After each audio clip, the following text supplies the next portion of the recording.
Hello বন্ধুরা, এই ঠান্ডায় তোমরা সবাই কেমন আছো? বড়দিনের ছুটিতে তোমরা সবাই কি করলে? আমি তো এবার ক্রিসমাস ছুটিটা একটু আলাদাভাবেই কাটালাম।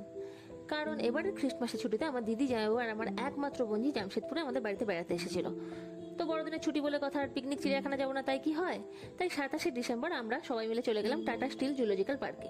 সেখানে গিয়ে দেখি দারুণ ভিড়। তারপর টিকিট কেটে আমরা সবাই ভিতরে চলে গেলাম। ভিতরে গিয়ে তো আমার বোনঝিকে দেখে কে, তার তো ভীষণই মজা লেগেছে।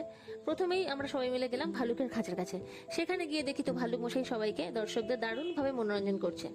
তারপর আমরা একে একে বাঘ, সিংহ, জলহস্তি, কুমির, ঘড়িয়াল, বাটের, কাকাতুয়া, ম্যাকাও, আরো কত রকমের পশু পাখি এবং বিভিন্ন রকমের প্রজাপতি দেখলাম।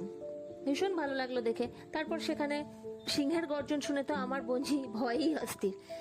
তারপর ওখানে আমরা বিভিন্ন রকমের ফুল গাছের ছবি তুললাম। আরো আমরা নানা রকম ফটোশুট করে একটু খাওয়া দাওয়া করে সবাই মিলে বাড়ি ফিরে এলাম। তোমরা সবাই ক্রিসমাসে কি করলে জানিও।